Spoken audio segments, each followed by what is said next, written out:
Right, Steve, thank you for joining me today. You've got news, and I mean, I've been pretty keen to ask you questions about your life, how you got into this, but there's some current events apparently that we should know about. So, So there's a lot happening in the last hour, let me tell you. well, that's good. That's good. Yeah, Feel like it's just like gone on to turbo these days. Like there's a lot happening right now. yeah, I'd say that'd be right. Yeah. Well, where would you like to start? Well, look, I originally got into this. I was a business person, had no idea of what was wrong in my country, or at least one part of it, until I became a sort of a victim of the state's abuse. Um, through first I thought it was the New Zealand Family Court. Hmm. And, I had one lesbian judge who complained that I was taking the case to the court to remove the children from the mother because I was there to embarrass the mother more than the best interests of the children. Yet I was saying that the children were living with drug dealers with firearms, which it turned out they were living with five drug dealers with firearms. Um, So, can we just go back to like your marriage obviously ended. So, yeah, yeah, you had a marriage, you had these kids. You don't have to say, don't say too much about your kids. But what was your life like before this? Because you didn't used to be an advocate who was on the road and doing what you're doing well, I now. was I was a businessman. I had been an international contracts manager. I had been an international commercial manager. I'd lived all over the world, in Africa, in the UK, Europe, Mm, and part time, in the Middle East. mm, Sorry, in Southeast Asia. yeah. And and then I'd come back to New Zealand. I'd reached that age where I thought, it was time to settle down, have family. Mm, Um, Met a lady. She was pregnant very quickly, and we went along that route. And we mm, just eventually found we were incompatible after about 7 years. yeah. So when you And so we, first separated, how was the relationship as far as co-parenting? Were you sort of making it work or? um, my ex-wife was very difficult to communicate with. Mm, Um, she complained all I ever did was talk. So, it was just a problem. She wanted to use our daughter as a tool and a weapon against me. But, she wouldn't communicate with me directly. So it became a frustration. so I loved my daughter and I wanted to be a parent. Um, but at the same time, I was running an engineering company. So my timescales were pretty taken up with work and, mm, lots of staff and customers. mm. So you sort And of so I really only got her on the weekends. So you sort of conceded somewhat, like it wasn't 50-50, but you worked with your circumstances. You weren't making a whole lot of trouble or No, no. I just tried to hold her to what I understood was lawful. Um, but of course, you know, even though families for justice, 72% of the members are women. mm, Um, I understood reading a thesis by a lady called Belinda Wood Evans out of no relative mm, out of the Otago University about the history of the family court and how men were just seen as the financial providers and the women were the nurturers. mm, What we sort of discovered was that, in general, sort of odd terms, the protective parents were the ones that were targeted. It didn't matter whether they're man or woman. So it's yeah. not necessarily a gender thing. Hmm. Um, but you asked me what my personal experience was, Oh, and 100%. as And I went on, like we've just got some news today. Um, a poor mother who's lost her children, five of them, four of them, sorry, since no, it's five, since 2013, mhm, has and they were uplifted. The behaviour of the social workers was appalling. The the judge in this particular case should be in jail. At least that's my opinion. A woman judge. mhm. and she hasn't been able to see four of her children for many, many years. But she has reconnected with her oldest son. Mm.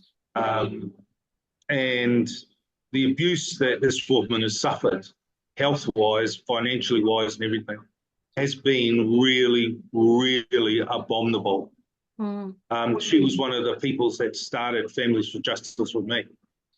Mm. And only today, 10 years later, well, 11 years later, it's now being recognised by the Ombudsman that what happened to her was wrong. Mm. But she's lost all those years with her kids. Mm. She's lost the ability to be a nurturer. Yeah. It was a real. I was involved in that case a lot. I was in the court. Mm. The court judge ordered 9 security guards into the court because I was operating as a support person. And what I saw was lawlessness. I didn't say a word. It was really interesting that the Oranga Tamariki lawyer was the same one in my case. And she was lying her head off in my case. So it wasn't surprising she was lying her head off in this case. And that's what I mean, where people should be able to be taken into account for their behaviour, and yet they're funded by the taxpayer, and we were self-litigants. Because going back to your case, that's the thing, there's assumptions, like until it happens to you, there's stereotypes about people who get tied up with OT, and there's stereotypes about people who end up fighting in family courts. And other people would think, well, I'm not one of those. It won't happen to me because of the stereotypes that applied, like the stigma of having the police and OT show up at your house and take your children in front of all your neighbours. And even the appearance of having 8 police show up at court because you showed up makes it seem like you might be a dangerous man. Have you ever done a violent crime, Steve? No. In No. fact, I've got, I think, 6 trespass notices from police stations for trying to report breaches of bail by the drug dealer. Mm. They eventually took away my security license, so I couldn't work, and I had to go to the Court of Appeal. The police didn't even turn up to the court. Mm-hmm. The judge was scathing on the New Zealand Family Court, the New Zealand Police, and the Private Security Licensing Authority that made a decision without even having a hearing, And which I is read, completely I read that inconsistent. judge's ruling. I read his comments in your case. And he used to be in charge of the PVSLA, Mm. and he understood exactly what had happened. Yet I wrote a complaint to the IPCA, and you'd only laugh at their response. And so what we've discovered as time's gone on is that there is innocent people can easily get caught up in this monster of a weapon of a machine that the state inflicts upon you and weaponizes against you as a citizen. Well, in your case, just because it's such a good example of how ridiculous it can be. So you're a businessman. There'd been no history of domestic. There was no protection order, for instance. No, there You, was a protection order, but there I was. used that to protect me. I Oh, used that to protect me. so you It got meant one. that we didn't have to communicate. Mm-hmm. So, back then, protection orders were given out willy-nilly. They're a lot harder to get now. Mm. I see women applying for them and having to get, instead of getting a protection order, they get an undertaking. But I think every case is different. Well, to be honest, in my case, the protection order wasn't really worth the paper it was written on, and it was almost used against me.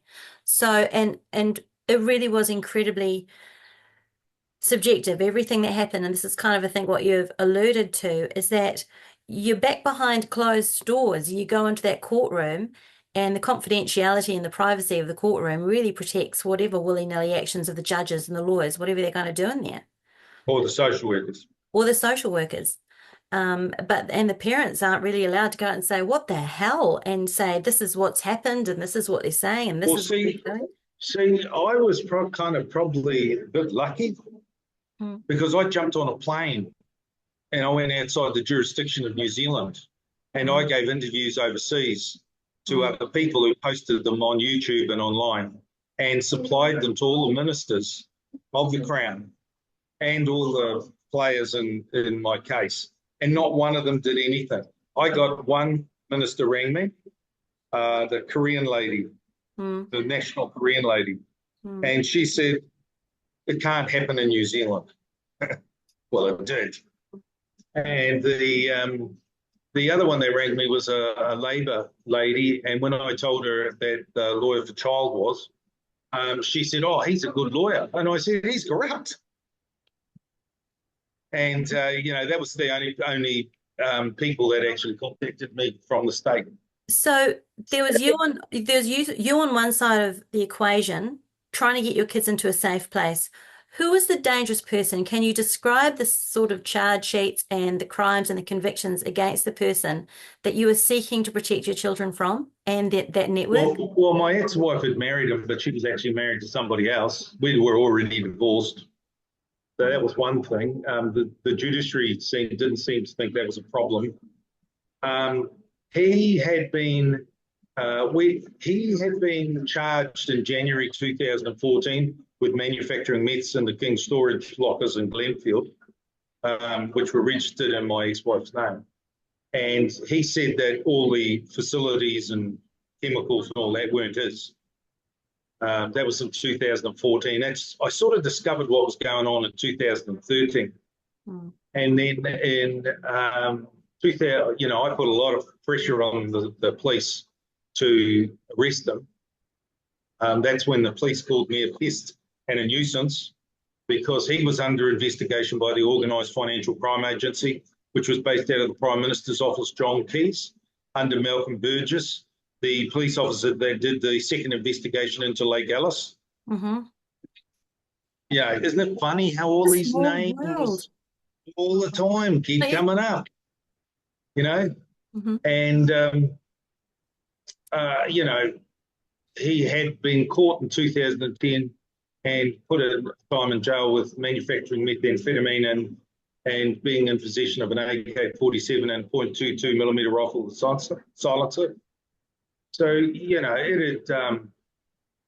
it was pretty serious. And then Mm. we found out that one of the guys that had a warrant, one of the other ones, he was also living in the house, and it was a little den of antiquity, den of criminals really.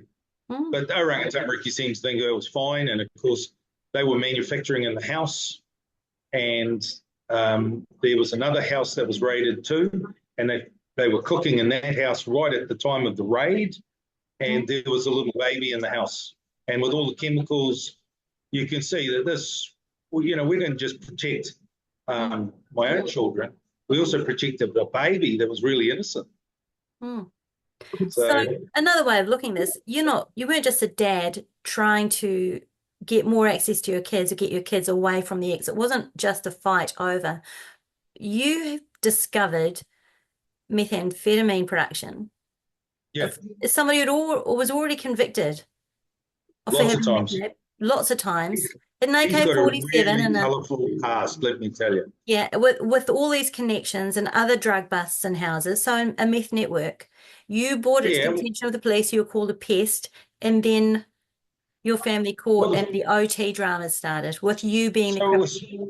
it was clear that the state already knew because we understand that Operation Phantom first started in 2013, and the Organised Financial Crime Agency were on the police alert that was in the files for Child, Youth and Family back in November 2014. What's Operation Phantom? That's what the police dubbed the case. So they had him under surveillance by the Serious Crimes Unit, the Organised Financial Crimes Agency, Drug Intelligence Unit. Do you think that they might have actually just decided that they didn't want to interrupt or bring onto the radar that they're watching the meth production, and that's why they didn't want to take the Uh, kids away? Or what was there any possible way of seeing? I no, mean, there was I don't. look. The police wanted to do a drug operation. We were collateral damage. They didn't give a shit what I said. They didn't give a shit about my kids. They No. didn't care about anybody. They were happy to run lawlessly and hide behind some law, um, like this was all done to protect the state. That's what they did. So they're happy to put kids in harm's way, and you ended up. So what happened with you in OT? Oh well, that just I've made complaints. I haven't had anybody held to account. We forced real hard because we discovered that Grenier Moss was a lying, lawless CEO. I Mm, think it's been proven. So we pushed to get rid of her. The reason is she wrote a report in the which I complained there was conflict of interest between Oranga Tamariki, which is their statutory legal obligation as welfare and safety of the children. They knew about this drug operation going on. I've got tape recordings of the social workers telling me that they knew that they were in discussions with the police. But the police were trying to do this drug operation and they didn't care. They mm, didn't care. mm. Well, we could go a lot of directions from this, but how did your life change after Oh, your so exposed? so what I was stupidly thought was, look, the family court in Orangatamari and the police is this got to be cleaned up, as a citizen, as a good citizen, right? Mhm. And I thought, oh well, I'll spend a couple of years because I got Marco, my boy, and I'll spend a couple of years, trying to clean it up. So I looked around the world and saw what other countries were doing. I saw that the only way that change starts is by protesting. So, we protested. And then what I realized was that, human rights seemed to be missing in the legal process in the family court and Oranga So then met a guy called marraige from Norway, who was taking the Norwegian government to court all the time in the European Human Rights Court. And I asked him to come out here. And basically, in the space of 2 weeks, he educated me about this is going on all around the world, in the Western world where there's British law. Mhm. And, I was feeling pretty despondent at that time because all we were doing was protesting and, doing select committee hearings and raising issues. Uh, you know, um, we complained like where there was investigation into UNSROC and why the kids couldn't get a voice. And UNSROC. Can you just explain what UNSROC is? the United Nations Rights of Children, Hmm. because children are complaining and no one's listening to them. Hmm. And we're up to something at the moment which is clearly, the kids would never listen to. Hmm. And it's no different than Lake Alice. It's no different than all of these other complaints that people have been making under the Royal Commission. I think now the commissioners truly believe that, it's a fundamental problem. I mean, in my case, I had a judge say, this is after the second drug bust, that I never listened to the parents, I only listened to the professionals. But when the professionals are lying lawless pack of buggers, how are you going to get justice? And Exactly. my guardianship was removed from my children, and Mm, yet I was totally innocent, and I was the only one making comments, or drawing attention to the situation of my children. mm, So then you battle on, and then you suffer, as you know, lots of mental health issues. mm, I mean, I got PTSD. I also got diabetes mm, from the stress. Um, and as a guy from the Red Squad, the police Red Squad told me, a retired guy, he said to me, Steve, look after your health. mm, Most important, look after your health mm, because the police don't give a shit about you. mm. They don't give a shit about your kids. Have you Their seen goal is to catch drug dealers. have you seen a pattern of parents or other family members such as aunties, uncles, or grandparents who are able to step in and fill the gap where parents have, like, for example, meth is a major problem. So It's a massive problem. meth is a huge problem. So there's nasty irony in the fact that the meth production was being sheltered and shepherded by the police, with your children being somewhat expendable in that. Because now, I mean, 10 years later, it's like there's a epidemic, and it really impacts families. We've talked about this quite a lot, but you've seen other people in the family step forward and they're sort of unable to get the kids, or parents who have had maybe a bit of a speckled past, but who've really raised their games. They're there for their kids. All completely innocent parents. Have you seen them put on the back foot by police and then charges being stacked on parents when they're freaking out because things are getting out of control? Like these moments of desperation where a person reacts and then they are resisting arrest and but there's a sudden sort of ambush effect to what's happening to them. I've seen a myriad of problems, Mm, a myriad of cases, and they're not all the same. mm. There's no solution that fits all. Well, if I could just bring Uh, up an example like of someone that we know now, Rach Ruby's still in prison. yeah. A massive amount of charges. It's debatable as to whether or not she should have run from police. I'll give a little bit of background in case people haven't heard. So Rach was advocating in a really strong way for the return of a baby who'd been removed from her mother at 2 weeks old. The baby was no immediate sign of danger. There had been a complaint from the family, and they were really sort of trifling complaints. The Now, complaint. hold on a second. Yeah. Before you go on, let's just talk about the police protection order that was put in place, the temporary protection order, which, the police order, Section 139. Mm-hmm. It's not called a temporary protection order just escapes me right this minute because we're working on a case where that is at the moment. Mm-hmm. Usually what it says is the police can remove the child if the child is in imminent danger. Mm-hmm. Well, that particular case, the child was not in imminent danger, right? She was in a church. The mother was taking care of it, right? That's the issue. We've just got another case in Napier, which I spoke about at the select committee.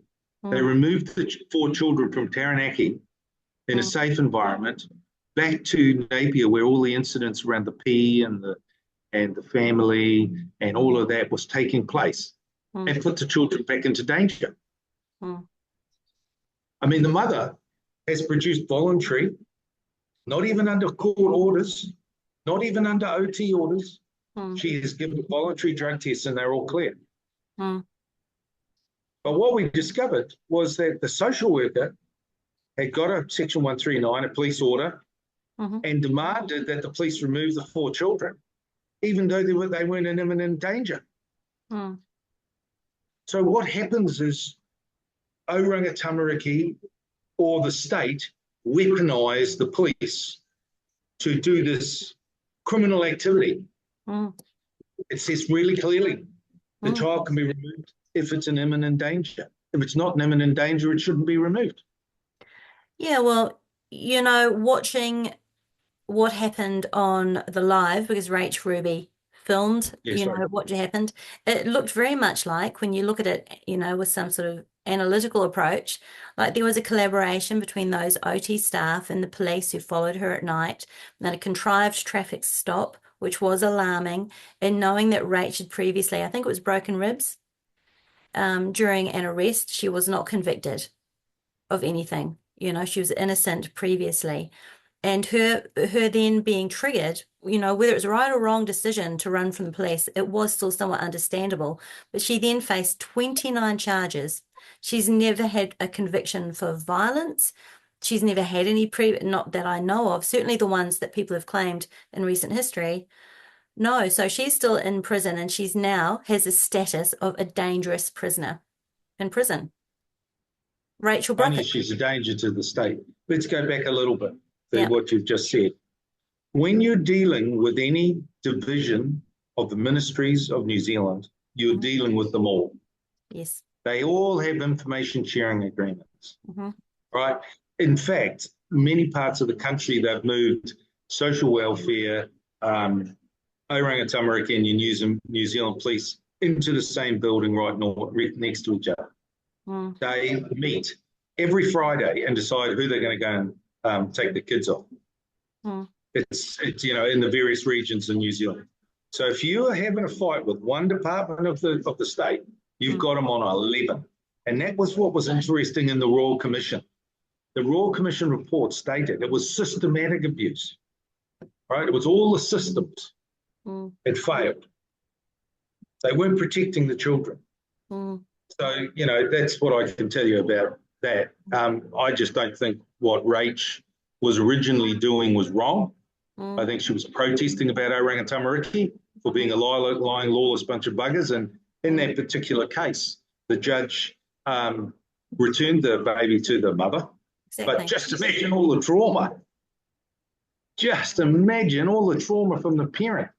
Well, and then and the thing is that in that mother's case, there's still children being withheld from her. So somehow she was safe Right. to be the mother, but because of what were really subjective complaints, not complaints of any danger about her, No, but she had a dirty house. It wasn't unhygienic. It was just dirty. But she just had a baby 2 weeks ago, yeah, and I'm a man, and I'd understand that. You'd have yeah. thought a social worker would have a little bit of understanding to that, wouldn't you? So she had two preschoolers at home and a baby. And for this, that's what I mean, just kind of mean-spirited complaints about her. She was ambushed, but she's still missing the other children, and the pressure on that mum is enormous. And of course, the cracks are likely to show. And there's someone there always ready to paper trail when normal people start cracking under the pressure. But somehow the abuses of power and the cronyism between these departments and the false paper trailing, the convenient false against us is acceptable. It's not though, Yeah. is it? No, of Mm, course not. But I think I grew up believing you could trust the state. me It took too. me to 50 to realise state is your enemy. You know, you can't trust the state. Democracy doesn't work. The justice system's a failure, and dirty cops are everywhere. Mm. I'm starting to get a time warning on this. I don't know how long we've got 7 minutes remaining in this session. Um, what do you want to do with those 7 minutes? You got something you want to Well, talk I think about? I think we should talk about which is really important is the Royal Commission has really vindicated all of us that have been complaining for years about Orangatamariki. Yeah. I think that the abuse that has been conducted has been on an industrial scale, Mhm. and the I just do not believe that the government has any idea, let alone the will, how to make changes. But the first thing you got to do is stop apologising, and you've got to put in place a system that Mm. is going to be able to hold all those criminal people that conducted over 200,000 cases of sexual abuse, let alone Mm. a case like mine, which is all about lawlessness and corruption, Mm. to account. And until the government sets up something like the ACCC in Australia, we've got a structural problem in New Zealand. We Mm. can't hold a judge to account. We struggle with the IPCA to hold a police officer to account, and we struggle to hold a taxpayer-funded employee working for the Ministry of Education or any of them to account because they're all protected. Because none of our systems, like the Ombudsman or the judiciary, are open and transparent. They're there to protect the state, not us, the citizens. And Exactly. until the government does that, you will get no change. And that's why New Zealand is becoming a really horrible, horrible place to live if you can't get justice. Absolutely.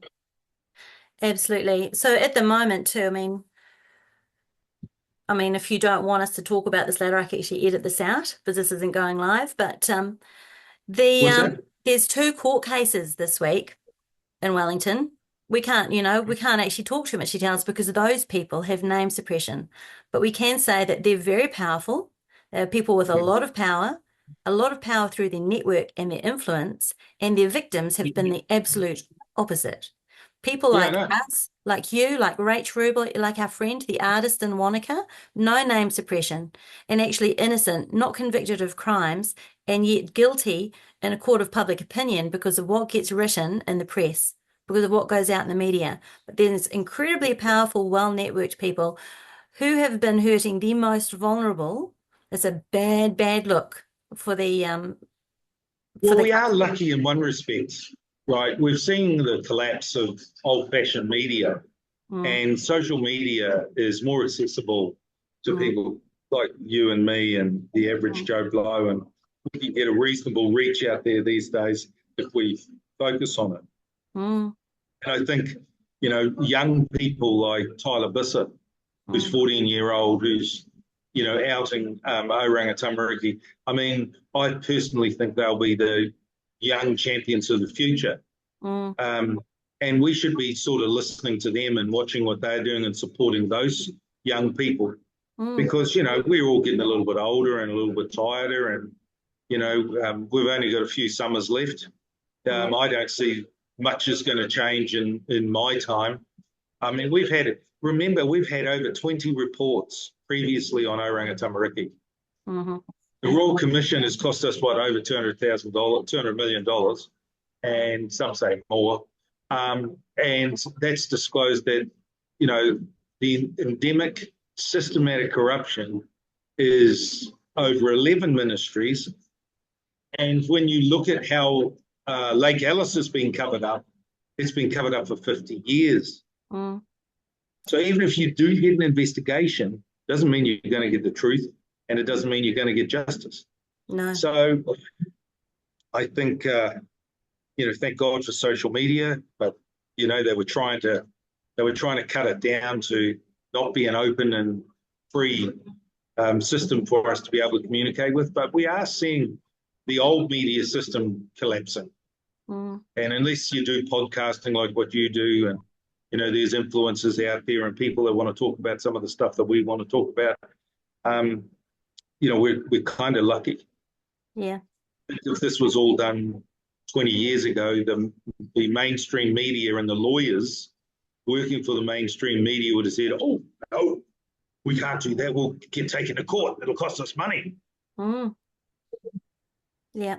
Oh no, Where, social media has been so important, and I know that it's helped. That's how we've ended up connecting. It's, we've yeah, found each other through social media and speaking up. There've been people. Is there anybody that you want to give a shout out to that you just think has been a bit of a rock star in recent times as far as representing? oh, well, there's another young fella coming through called Kaya. Hmm. I listened to a interview that he did recently with regards to um, youth justice kind of facilities and training programs that were being funded by the government. That was a rock star. Yeah.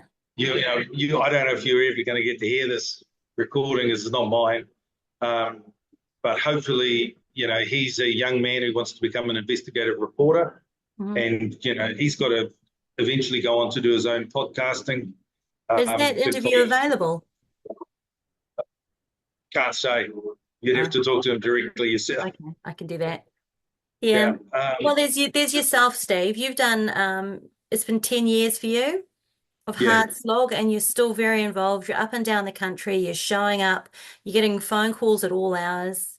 It's emotionally exhausting stuff, but you've certainly done hard yards, and yeah. Well, I think it's time for other people to take my spot. Mm, I'm trying to encourage as many who are capable. mm, You've got to actually be capable in this game. You've got to be able to learn lots of stuff. mhm, You've got to be able to deal with people with mental health issues. mhm, I've been attacked by a lot of people along the way. mm, And, not just the government, but even the people you try to help. mm, And, like I said, I've only a few summers left. I think I've done my bit. I originally thought it would take me 2 years, to get this thing fixed because it was so bad. mm, And, I look back over 10 years and I think, what have we really achieved? mm, All we have done is expose, expose, expose. But the people in the positions of power are not listening to us.